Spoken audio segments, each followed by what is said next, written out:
Hello friends, সিয়া education চ্যানেলে সকলকে স্বাগতম।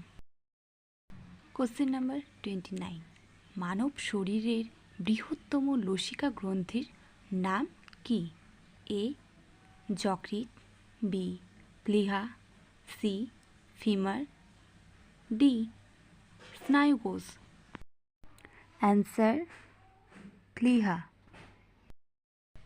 এবার মানব শরীর সংক্রান্ত কিছু তথ্য জেনে নেওয়া যাক।